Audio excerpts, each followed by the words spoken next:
On va essayer d'aller jusqu'à 17h15. Bon, ceux qui devront partir à 17h partiront à 17h. Mais on va essayer d'aller jusqu'à 17h15 parce qu'on a une table ronde très riche avec 6 intervenants que je vais présenter tout de suite avant de démarrer avec les questionnements. Alors, je vais démarrer avec Hervé Proche. Hervé Proche, donc vous êtes là. Vous représentez l'association Force ouvrière des consommateurs. À ce titre, vous participez au conseil spécialisé de France Agrimaire vin et cidre. Donc, le conseil spécialisé, c'est l'instance d'échange entre les professionnels et l'État. Vous menez des réflexions stratégiques sur l'évolution de la filière. Vous êtes également salarié d'une cave coopérative viticole. Je vais continuer avec Pascal Vial. Alors, Pascal Vial, vous êtes fondateur de Symbiose, qui s'écrit Symbiose, comme vous avez pu le voir sur le programme. Alors, à ce titre, vous proposez une large sélection de vins en agriculture biologique, agriculture biodynamique.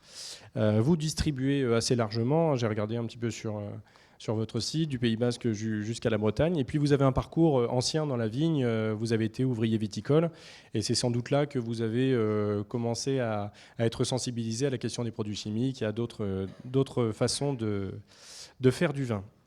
Alors je continue avec Pierre-Philippe, au bout de la table. Pierre-Philippe, vous êtes directeur des vignerons de Buzet, et ce depuis 2005, si je ne me trompe pas. Vignerons de Buzet, vous faites partie des gros metteurs en marché des vins sans sulfite, donc on va en parler, en France comme à l'étranger. Mais les vins sans sulfite, mais pas que. Vous avez aussi une large gamme de vins bio, HVE, bee-friendly. Vous avez même tenté l'aventure des vins véganes, voilà. Donc la naturalité à toutes les sauces. Vous participez à titre personnel au Conseil économique, social et environnemental de la région Nouvelle-Aquitaine. Et vous êtes impliqué depuis plusieurs années dans l'élaboration de différentes normes en responsabilité sociétale et environnementale. Donc vous pourrez nous donner le point de vue du côté de la production. Alors je continue avec la responsabilité sociétale et environnementale, la responsabilité sociétale des entreprises, pardon, avec Agustina Michenberg. Donc vous êtes experte justement en RSE, la responsabilité sociétale des entreprises. Actuellement et depuis 4 ans, vous êtes chargée de mission RSE à Castel, aux côtés d'Alexis Raoux. Votre intérêt pour la responsabilité sociétale des entreprises remonte aux années 2010. Donc vous allez nous parler du point de vue du groupe Castel qui vend en France, à l'étranger, avec des apporteurs nombreux, ce que révèle la naturalité de votre point de vue. On continue avec Alain Canet, qui va nous parler d'arbres et de sols. Vous êtes fondateur, ancien président de l'Association française d'agroforesterie. Vous êtes actuellement directeur de Arbres et Paysages 32. Vous êtes cofondateur et animateur de la cellule agronomique Sol fertile et vivant. Vous participez aussi au montage d'une cellule Label Vigne avec des œnologues. Et ça a tout son sens quand on a vu précédemment avec nos intervenants qu'une définition du vin naturel proposé par Chauvet, c'est un vin reflet de son sol. Donc on va pouvoir en parler, c'est tout à fait dans le thème. Et puis on termine avec Henri Clemens. Vous êtes rédacteur en chef de Junk Page, un journal culturel indépendant connu des Bordelais, des Néo-Aquitains. Après avoir longtemps rédigé des articles, dirigé des rubriques dans diverses revues en œnologie, mais pas que, avec un intérêt tout particulier sur la question des transitions environnementales en viticulture et notamment en Bordeaux. Votre parcours dans le vin est assez ancien. Vous avez été ancien directeur du syndicat viticole des Graves. Vous avez été aussi caviste et sommelier dans une autre vie. Et vous connaissez bien cette maison parce qu'il vous arrive d'intervenir ici. Alors on aura aussi 2 intervenants au statut un petit peu particulier, à savoir les intervenants que nous venons d'écouter. N'hésitez pas, vous faites un petit peu aussi partie de la table ronde. Vous pouvez poser des questions comme participer aux réponses. Et on va démarrer tout de suite en vous demandant de vous positionner sur cette question de la naturalité dans le vin. Alors on l'a vu, la naturalité, et peut-être même dans le cas particulier du produit vin dans l'alimentation, ça soulève un certain nombre de paradoxes, sans parler du problème de la définition. Alors je vais vous demander de nous donner votre avis sur cette naturalité dans le vin, et peut-être en prenant position. Alors n'hésitez pas, allez-y, soyez cash. Pour vous, est-ce que les vins nature, ça relève de l'imposture ou de la vraie rupture ? Alors, on va commencer avec Hervé Proche. On va remonter la chaîne de la consommation en partant des consommateurs. Donc, Hervé Proche, comme je le répète, vous représentez les consommateurs. Voilà, vous avez un micro. Je vais vous demander de vous positionner sur cette question. Alors, Je ne vais pas me positionner à titre personnel, hein, si ce n'est que j'ai quand même tout de même mon avis, mais je suis là au titre donc de l'association Force Ouvrière des consommateurs. Et ce que nous avons pu observer, c'est qu'au fur et à mesure des crises donc, alimentaires qui ont touché notre pays, donc la vache folle, Lactalis et autres, hein, on a pu relever donc un certain nombre d'inquiétudes du consommateur et qui ont donc fait évoluer leur comportement sur l'achat donc des produits agroalimentaires. Donc, ce que nous avons pu observer, c'est que effectivement le consommateur, lui, donc souhaite aller dans cette démarche, hein, donc de quelque chose de plus naturel, de bio entre parenthèses, qu'il veut bien y mettre également le prix si nécessaire, mais à la condition que lorsqu'il y met le prix, que cela soit justifié par effectivement une problématique de rendement et une main-d'œuvre, plus de main-d'œuvre donc, qui justifie cette hausse de prix. Malheureusement, ce qu'on peut observer également, c'est que le bio, pour ne pas le citer, par exemple, il est, comment dirais-je, il est parfois utilisé à tort et qu'on ne sait pas réellement ce qu'il se cache derrière le bio. Donc il y a aussi une problématique de communication. Voilà. Après, par contre, vous avez deux sortes de consommateurs concernant le vin. Vous avez le consommateur aguerri qui, lui, peut-être sera moins enclin à aller rechercher comment dirais-je, des produits naturels, mais qui recherchera plus les données organoleptiques, hein, du produit, du vin. Hein. Et vous avez donc, comme je l'ai rappelé, donc le consommateur beaucoup moins aguerri qui ira sur le naturel, mais comme avec, encore une fois, du bio ou autre, mais à condition que cela soit justifié par tout ce que je pouvais évoquer précédemment. Très bien, merci. On va continuer avec Pascal Vial pour la question du point de vue de la distribution. Pour vous, votre point de vue de la naturalité et où est-ce que se situe la réalité de l'hypocrisie dans ce que vous voyez sur le sujet? Oui, alors je vais essayer de faire court parce qu'il paraît que je suis bavard. Je vais juste essayer d'expliquer 2-3 trucs par rapport à mon parcours. En 2006, je me suis converti aux travaux de la vigne et donc j'ai fait j'étais embauché sur des domaines conventionnels où j'étais assez estomaqué par l'usage intensif des pesticides. Donc ça m'a posé pas mal de questions, dont une symbolique qui est comment faire pousser des plantes vivantes sur des sols morts. Et donc par ce cheminement, j'ai fini par rencontrer des producteurs en bio. Et c'est là que j'ai trouvé des réponses. Alors, la bio, ce n'est pas la panacée, hein, je vais vous mettre d'accord tout de suite. Ce n'est pas quelque chose que je vais sacraliser, mais c'est une alternative qui existe et qui marche et qui peut être bonne et qui propose des bons vins, contrairement à ce que j'ai pu entendre. Et après, j'ai eu l'opportunité de travailler chez Paul Bar à Fronsac, qui fait de la biodynamie depuis 1990. Et là, j'ai découvert encore, je dirais, une bio un petit peu plus puissante, avec de meilleurs équilibres. Alors, juste une petite parenthèse par rapport à ce qui a été dit ou soulevé tout à l'heure. Moi, je n'assimilerai pas la biodynamie à de la croyance religieuse, parce que la biodynamie, c'est issu de l'anthroposophie enseignée par Steiner, qui est un autre débat, puis à lire, c'est assez difficile, mais... Et moi, je ne suis pas très connaisseur, mais en tout cas, on appelle ça aussi la science de l'esprit. Donc, c'est peut-être pas une science rationnelle ou ni très mathématique, mais elle a le mérite d'exister. Et tous les vignerons en biodynamie que je côtoie agissent en connaissance de cause et non pas par croyance. Ça, c'est un élément pour moi qui est très, très important. L'autre point que j'aimerais aussi un petit peu démystifier, c'est la désignation vin naturel. Pour moi, le vin naturel n'existe pas parce que le seul vin naturel qu'on puisse trouver, éventuellement, c'est du vinaigre. La nature ne sait que produire du vinaigre. Je préférais peut-être la désignation vin nature comme le yaourt, c'est-à-dire sans additifs. Et l'autre point important, à mon avis, qu'il faut bien se comprendre et savoir, c'est que les vins nature, l'AVN, l'association des vins naturels, par exemple, proposent beaucoup de vins avec un peu de sulfite. Donc on a vu les doses tout à l'heure, 30 pour les rouges, 40 pour les blancs. Mais beaucoup d'entre eux sont légèrement sulfités. Les vins sans soufre ajouté sont peu légion et beaucoup ne sont pas très bons, et voire impropres à la consommation. Parce que les vignerons ne maîtrisent pas non plus toujours le milieu bactériologique qui peut s'y développer, notamment les bactéries indésirables.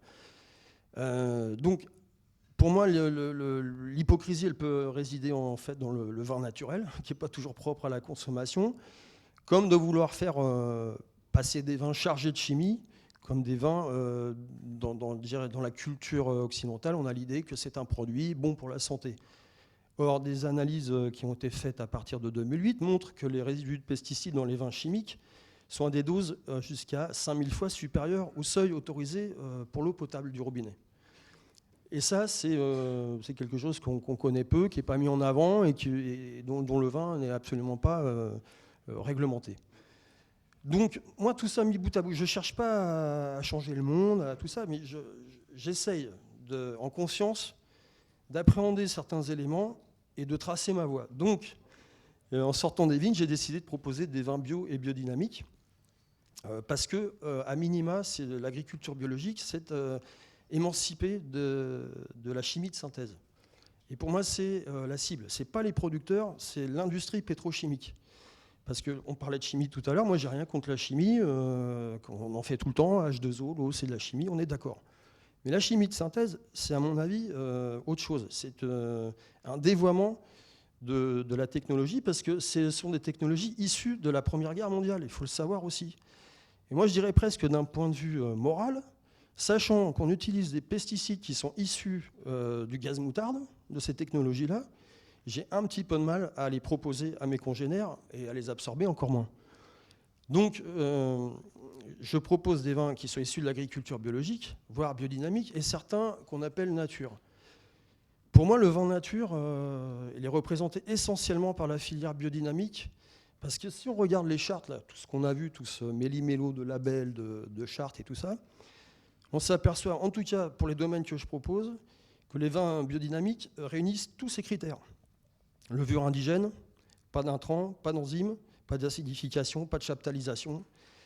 Pourquoi ? Et un petit peu de soufre, mais aux doses prescrites par l'AVN. Et l'idée, elle est simple. Enfin, à un moment donné, il faut essayer de revenir à la nature. Elle est simple, enfin, elle est complexe et simple. Mais l'idée du vin, c'est quoi ? C'est d'obtenir un bon raisin. Et donc, il faut des sols vivants pour des plantes vivantes, des sols avec une bonne microbiologie qui développe les défenses naturelles des pieds. Et on a un bon raisin. Et quand on a un bon raisin, il y a tout dedans. Il y a des antioxydants naturels, il y a tout. Et après, la vinification, elle est interventionniste. On ne fait pas rien. On surveille. Évidemment, pour faire du vin sans soufre, on a parlé de Jules Chauvet, de Marcel Lapierre. Moi, j'aime beaucoup le discours de Pierre Auvernois dans le Jura, qui est un grand copain de Marcel Lapierre, et qui explique que pour faire du vin sans soufre, il ne faut surtout pas rien faire. Il faut maîtriser les températures, et ainsi de suite. Donc vous voyez, tout ça, ça fait... et moi, je ne détiens pas la vérité, j'ai encore beaucoup de questions que je me pose.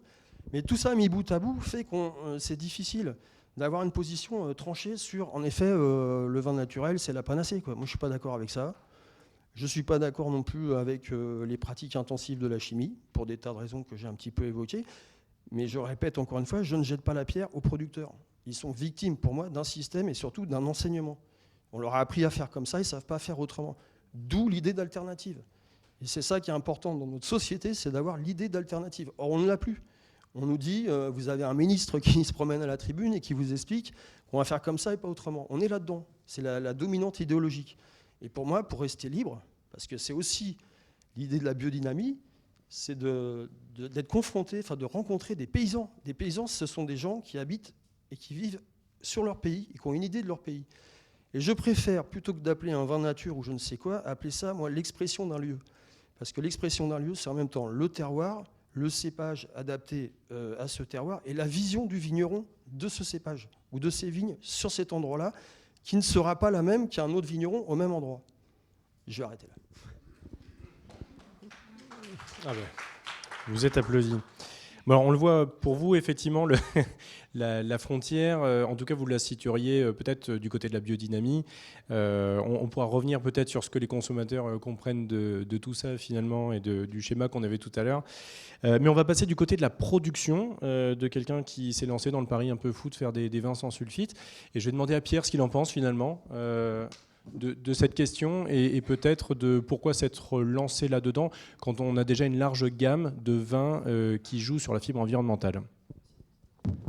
Oui, alors moi je voudrais déjà reprendre un petit peu parce qu'il y a très clairement il y a aucune législation, il y a très évidemment aucun consensus, on vient bien de l'entendre au travers déjà des premiers débats sur ce que peut être un vin nature. Et puis personnellement, j'ai jamais cherché à faire un vin nature.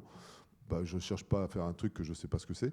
Donc à partir de là, il n'y avait aucun problème. Et j'ai l'impression que c'est moins tant un questionnement technique qu'un questionnement psychosociologique. C'est-à-dire qu'aujourd'hui, si nous, vignerons de Buzet, nous nous sommes engagés dans la voie, entre autres, de la réduction des sulfites, c'est qu'on avait écouté par nos approches RSE, par la préoccupation que nous renvoie la société en matière de tout ce qu'on connaît en matière d'environnement, etc. Donc on est allé sur ça comme le fait d'utiliser finalement un marqueur de notre production, de notre savoir-faire, de nos engagements en matière d'agroécologie, effectivement, de tout ce qu'on pouvait faire qui ne pouvait pas se traduire sur une étiquette en termes de couverts végétaux, de réduction des pesticides, de réduction de beaucoup d'intrants. Voilà, donc moi, finalement, je n'ai pas cherché à faire un vin nature, mais j'ai essayé plutôt, et c'est pour ça que je relevais le mot que tu disais tout à l'heure, la hypocrisie, mais je ne sais pas si on parle d'hypocrisie ou si plus naturellement, nous orientons dans une écoute de nos consommateurs qui nous renvoie une certaine angoisse qui n'est pas forcément bien formalisée et sur lequel il nous faut essayer d'apporter une réponse. Alors voilà. Alors, comme je ne savais pas ce que c'était et que j'avais un peu oublié qu'on faisait cette table ronde aujourd'hui, hier soir, je me suis dit quand même, vin nature, je n'ai pas vraiment réfléchi au sujet, donc je tape, et puis il était 10h du soir, je me taper une petite bouteille de rosé tranquillement, et j'ai tapé « Vive le vin nature ». Parce que je me suis dit, là au moins, je vais trouver des mecs qui sont à fond sur le sujet. Et en tapant « Vive le vin nature », je tombe sur la révolte des crosses levées en 1907. Extraordinaire. C'était le slogan de nos pères ou de nos grands-pères en 1907 sur les allées Paul Riquet, « Vive le vin naturel ». Et vous savez ce que c'était que le vin naturel? C'était tout simplement un vin dans lequel on n'avait pas rajouté d'eau. Parce que le problème, c'était le mouillage là, à l'époque. Voilà. Et donc, et là, dans mon délire, je me suis dit, ça va quand même être un problème, ça, parce que bientôt, il va falloir en rajouter de l'eau dans les vins, vu les degrés qu'on est en train d'attaquer là. Donc voilà, donc je me suis dit, finalement, on est peut-être condamné à jamais pouvoir faire des vins naturels. Mais par contre, on est dans un système où on est condamné aujourd'hui à prendre en compte les préoccupations de nos consommateurs. Et les préoccupations de nos consommateurs, elles sont peut-être pas forcément bien définies. Et je pense que d'ailleurs, que ce soit les vins nature ou les vins bio, tout ça, ou biodynamie, etc., tout le monde surfe à peu près sur la même vague. Qui est comment aller à la rencontre d'une préoccupation assez mal définie, mais qui perturbe, là pour le coup, très largement le niveau des consommations. Mais alors, donc, je me fais un peu provocateur. Donc là, vous répondez à une demande de consommateurs. Très bien, vous en faites. Ils en veulent. Mais finalement, est-ce que, pour répondre à ma question, est-ce que les vins nature, ça relève de la petite aventure ou d'une vraie rupture? Le pari, est-ce qu'il est gagné? Vous allez continuer sur les vins sans sulfite? Alors, techniquement, ça a été une aventure, parce que c'était quelque chose de pas forcément acquis, surtout à une échelle, je dirais, entre guillemets, industrielle, puisqu'aujourd'hui, on fait à peu près 1 million de bouteilles absolument sans sulfite ajoutées. Que la totalité de notre réception de vendange, et je dirais que jusqu'à quasiment à l'assemblage et au conditionnement, on ne rajoute pas sur la totalité de notre production, c'est-à-dire l'équivalent, pour continuer à parler en bouteilles, de 12 millions de bouteilles. On ne travaille absolument pas avec les sulfites. Donc oui, ça a été déjà une première aventure technique, ça ne s'est pas fait tout de suite, ça a été assez vite acquis pour les rouges, beaucoup plus compliqué et long pour les rosés et les blancs. Mais en face, effectivement, il y a un succès entre guillemets commercial évident, puisque nous aujourd'hui, on a des marques distributeurs qui nous sont demandées, Auchan en particulier, vous verrez bientôt ma tronche sur un petit reportage de Auchan sur le sujet. Voilà. bientôt.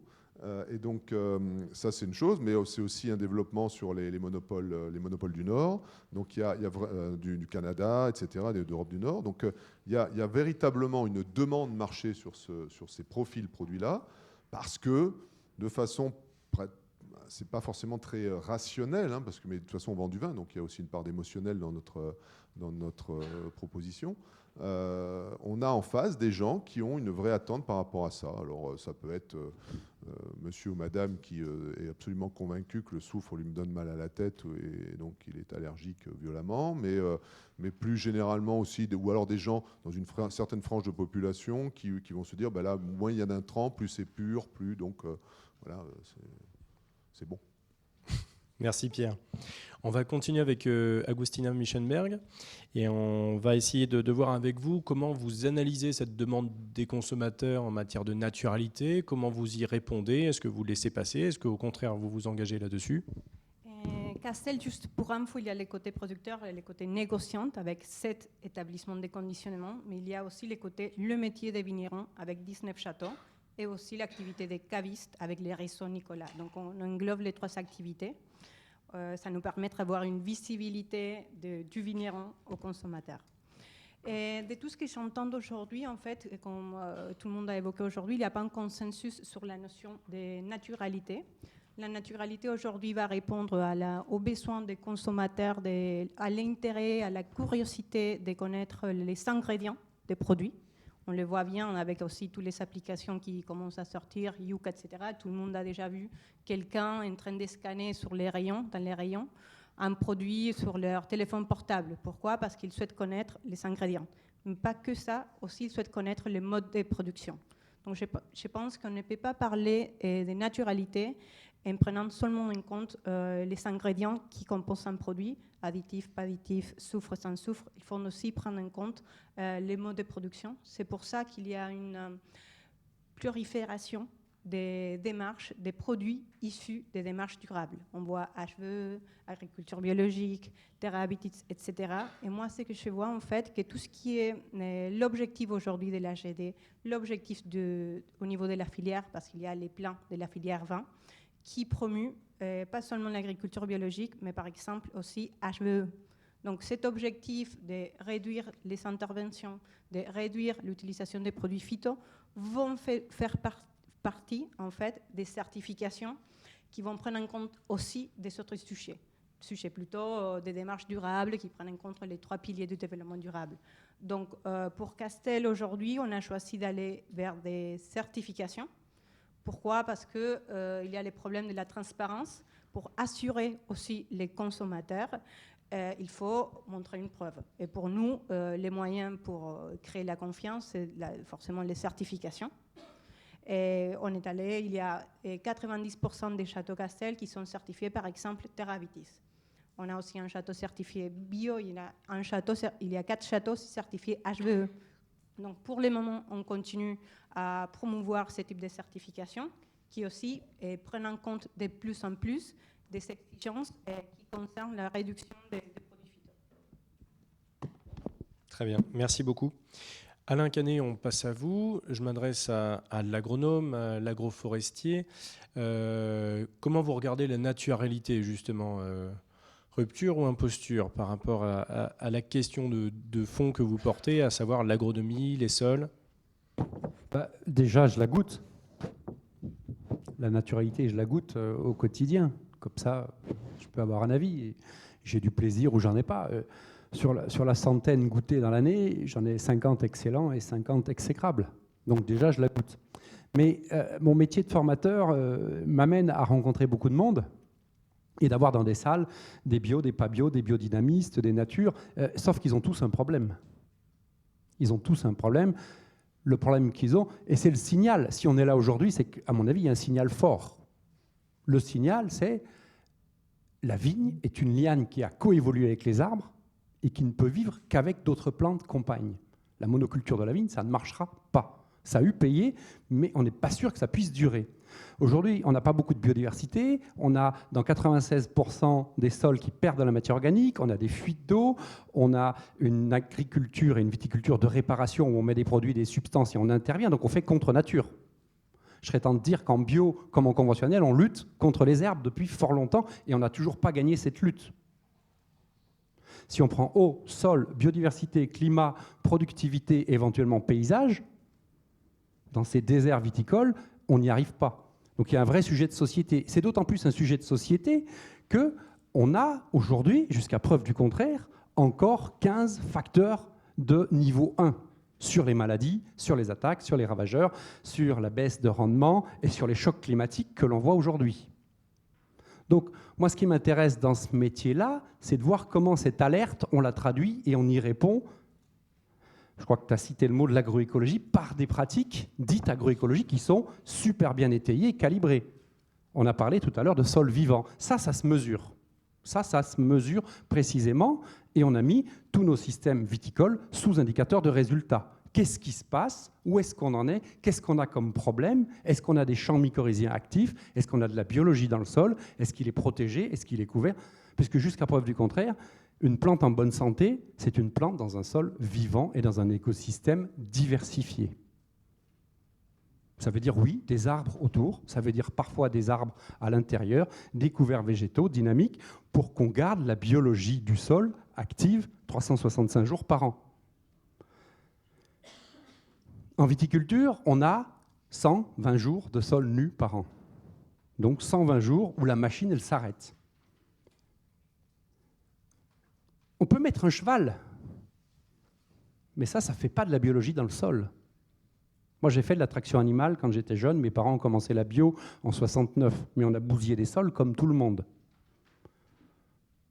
Aujourd'hui, il faut, de mon point de vue, mais je vais bien le mettre dans le débat, qu'on arrête la disparition des matières organiques dans les sols viticoles. C'est plus possible, c'est plus pensable. Tout le monde le sait ici, évidemment. Et il faut qu'on se donne les moyens nécessaires et suffisants pour le mettre en œuvre. Quand je regarde toutes les chartes, toutes les labels, toutes les démarches, quelles qu'elles soient, toutes aussi vertueuses soient-elles. Alors, je ne sais pas s'il y a des cendriers, ça va peut-être valser, n'est-ce pas, puisque c'était la commande, mais je sais encore baisser la tête. Ouais. Oui, c'est vrai que quand je bois 2 bouteilles de vin sans, moi j'ai pas mal à la tête, et quand je bois 2 bouteilles de vin avec, j'ai sacrément mal à la tête. Donc je suis un super baromètre, ne vous inquiétez pas. Oui, hein. En tout état de cause, dans toutes les chartes, les labels, les démarches aujourd'hui, elles sont certes vertueuses, mais elles ne prennent pas en charge le socle agronomique. Et ça, c'est un peu un souci de mon point de vue. Et c'est pour ça qu'on est, y compris en biodynamie, disons-le, n'ayons pas peur des mots, et mettons-le dans le débat, on est dans une viticulture de la réparation. Je vais essayer de mettre une substance, une information et une indication. Il faut aujourd'hui qu'on rentre dans une viticulture de la proposition, ça veut dire la gestion de la plante vivante, avec ses réserves, etc., la gestion du sol et la gestion des équilibres thermodynamiques qui passent par les arbres. Si la vigne a une vrille, c'est parce qu'elle a coévolué avec une plante sur laquelle s'accrocher. Je ne suis pas en train de dire, rassurez-vous, je ne suis pas en train de dire qu'il faut mettre des arbres partout, loin de là. Hein. C'est juste retrouver des éléments de régulation, de production pour garder les sols en état, pour garder la vigne, ça n'aime pas l'hydromorphie, ça n'aime pas le sec, ça n'aime pas le vent et ça n'aime pas plein de choses. Donc l'idée, c'est de trouver des systèmes d'adaptation pour la mettre dans des conditions de productivité retrouvées. J'appuie et nous appuyons nos travaux sur un gros réseau multi-entrées de coopération. J'aime bien l'idée du développement en viticulture où il y a des groupes, du dialogue, de la discussion, toute origine confondue. Hein, il n'y en a pas qui ont plus raison que d'autres, mais de remettre de la biologie dans les sols, ça me semble être le premier élément pour réduire les intrants. Après, chacun boira le vin qui lui fait plaisir. Et c'est comme le pain, c'est quelque chose qui se partage avec les copains. Merci beaucoup, Alain. Donc on le voit, hein, un petit conseil pour vous tous. Hein, si vous voulez vous lancer dans le vin nature, allez acheter aux arbustes et plantez-en partout. Alors, Je m'adresse maintenant à Henri Clemens. En tant que journaliste intéressé, vous avez été rencontrer beaucoup de gens sur la question de la transition. Vous avez été interviewé des vignerons qui se lancent dans l'aventure du bio, de la biodynamie, d'autres certifications. Est-ce que vous avez l'impression qu'actuellement, ceux qui se lancent dans tout ce qu'on a vu tout à l'heure, qui proposent ces bouteilles assez hétéroclites sur le vin nature, est-ce que c'est une transition qui relève du même ordre, avec un mouvement de fond que vous pensez structurel, ou est-ce qu'on est sur un phénomène de mode qui va s'éteindre ? Non, non, et puis je vais me faire l'avocat du diable, enfin je pense pas, mais je crois ce qu'il faut, enfin ce que j'ai toujours, et moi je fais partie d'une génération de buveurs de vin qui buvaient des vins très standards, très éloignés des standards actuels des vins nature ou même en biodynamie. Encore qu'il faille distinguer parfois les deux, même si beaucoup de biodynamistes peuvent être aujourd'hui considérés comme des gens qui feraient du vin nature. Mais en fait, le problème du vin nature, on l'a vu tout à l'heure, c'est qu'aujourd'hui, il n'y a pas de label clair qui définisse exactement ce qu'est un vin nature. Moi, ce qui m'intéresse sur la naturalité, c'est ce que ça peut être comme indicateur aujourd'hui, renvoyé par la société, renvoyé par les consommateurs. Un indicateur qui finalement renvoie à des questions plus générales qui ont été abordées un peu par Alain Canet sur les équilibres à retrouver, sur la vitalité des sols, sur des choses comme ça. Ça, on le sent et c'est pour ça que j'ai été étonné par le panel, la dernière slide de la première intervenante. Je ne sais pas où elle est allée chercher les 20 personnes qui ont, et peut-être qu'elle donnera la réponse tout à l'heure, mais où elle est allée chercher ces 20 personnes. D'abord, tous les gens qui font du vin nature ne sont pas dans une démarche jusqu'au boutiste et vont mettre en avant des étiquettes bariolées ou qui sortiraient de nulle part. D'abord, ça répond, moi je pense profondément que ça répond aujourd'hui à une demande. Il y a une demande, vous allez à Bordeaux, vous allez voir les cavistes, il n'y a pas une semaine où il ne se monte pas un caviste à Bordeaux, où ne s'installe pas un caviste à Bordeaux. Et les cavistes à Bordeaux, moi je le sais parce que je défends les vins de Gironde en particulier, ou de la Nouvelle-Aquitaine, parce que le magazine a vocation à être sur la Nouvelle-Aquitaine. Mais les gens ont du mal aujourd'hui à faire coexister les vins bordelais avec d'autres vins. C'est-à-dire que les gens vont vers ces vins-là, qu'on le veuille ou non. Donc je ne pense pas que ce soit une imposture aujourd'hui. Je pense que moi je le ressens comme un indicateur, comme les véganistes, comme les végétariens sont des indicateurs intéressants finalement, qui finalement nous reposent des bonnes questions. Qu'on soit ou pas adepte, moi je ne suis pas adepte, je ne suis pas végane, mais je ne sais pas si vous avez pris un livre de recettes véganes, c'est absolument c'est prodigieux. On redécouvre des choses qu'on avait complètement oubliées, des épices, des plantes et des racines. Donc il y a peut-être des choses, moi c'est ça qui m'intéresse dans le mouvement de naturalité. Après, oui, il va falloir se battre et il va falloir que la législation se mette derrière tout ça et réglemente un peu ce qu'est aujourd'hui un vin naturel. Moi, j'en bois aussi beaucoup et comme Alain, j'en ai bu beaucoup des très bons, pas mal de très mauvais. Et puis le palais se fait aussi, hein, ça c'est en train de bouger.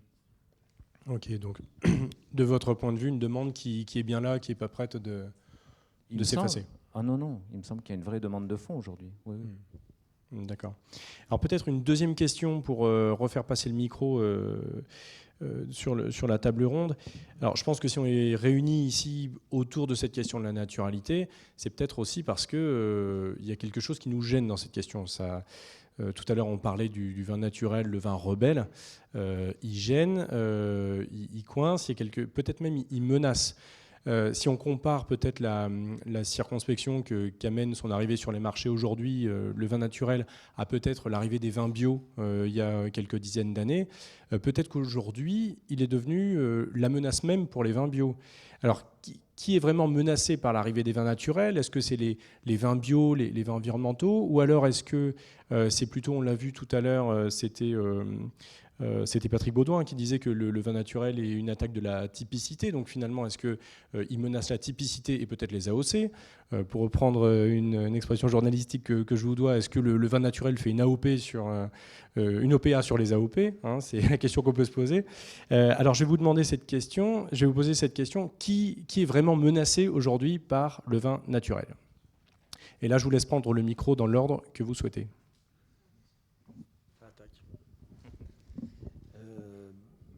De mon point de vue, je voudrais juste rebondir un tout petit peu avant sur ce qu'a dit Alain Canet, parce que c'est très important de mon point de vue. Et sans faire la sacralisation de la biodynamie, comme j'ai dit tout à l'heure, en effet, la biodynamie a tendance à considérer l'organisme, enfin comment dire, le domaine agricole comme un organisme à part entière et le sol comme un organisme vivant. Et en effet, c'est une aberration de certifier des vins en biodynamie suivant le modèle de monoculture que nous connaissons actuellement. C'est une aberration par rapport à cette logique, c'est évident. Et d'où les réflexions de certains des vignerons que je côtoie qui ont tendance à replanter des arbres. Et pourquoi on a arraché les arbres? C'est pour aussi la mécanisation et ainsi de suite. Et en effet, le cheval sur la photo, c'est bien joli, mais ça fait pas du tout la naturalité du domaine. Pour cette histoire de menace, moi je vois pas ça comme une menace. Je verrais plutôt ça du point de vue de l'information du consommateur. C'est-à-dire, tout à l'heure, quand je parlais d'idées d'alternatives, j'aimerais bien que ce soit appliqué aux citoyens, au sens large, de façon à ce qu'on soit informé en âme et conscience. Alors, il y a des gens qui n'ont pas envie de s'informer, on n'en parle pas. Et puis, il y a des gens qui ne savent pas où pêcher l'information ou qui subissent une propagande et qui les détournent d'une information qui serait peut-être un peu plus juste. Moi, je vois plutôt ça comme ça. Et pourquoi je dis ça? Parce que quand j'ai démarré, moi, je me suis essentiellement axé sur les vins bio. J'ai découvert les vins nature au début de mon activité. Je ne les connaissais pas du tout. Et petite parenthèse, je peux vous dire qu'au début, en 2010, quand j'ai démarré sur Bordeaux, je ne vendais pas de vin. J'en ai vendu beaucoup en Bretagne, mais pas sur Bordeaux. Donc là, en effet, ça a beaucoup bougé ici, et tant mieux. Et donc le but, ce serait que les gens puissent aller pêcher ou qu'on puisse les informer, mais objectivement, qu'ils puissent choisir en âme et conscience. Et peut-être choisir un vin bio, parce que ce qui les intéresse, c'est que ce soit sans pesticides. Ils n'ont rien à faire de l'œnologie ou tout ça. Des gens qui veulent boire des vins nature parce qu'ils veulent des jus de raisin en fait, fermentés. Mais après, il faudrait aussi que la réglementation aide un petit peu à trier. Moi, je reviens à cette histoire de vins nature qui sont sur le marché, qui sont impropres à la consommation. J'en côtoie, je connais des vignerons, j'ai même essayé d'en vendre. J'ai acheté des vins qui tournaient vinaigre ou qui étaient pleins de brettes, enfin voilà, plein de défauts insupportables. Et voilà, je me suis fait avoir aussi, et puis ça m'a permis d'apprendre. Donc la menace, pour moi, elle viendrait plutôt du manque d'information, du manque de liberté du choix du consommateur.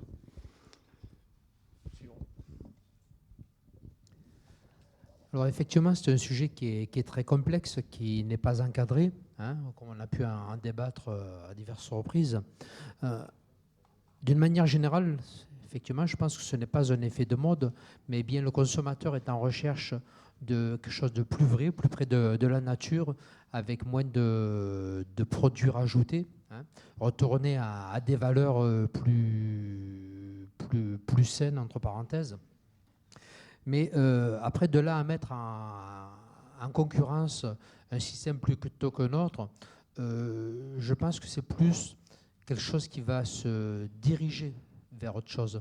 C'est-à-dire qu'aujourd'hui, effectivement, on parle de biodynamique et vient à ce jour donc la naturalité et qui n'est pas encadrée, hein, comme on a pu en discuter. Et donc, je pense que ce sera plus une tendance vers aller quelque chose de plus encadré d'une manière générale et tout va se rejoindre. Vous aurez d'un côté, je pense, le côté naturel ou naturalité, vous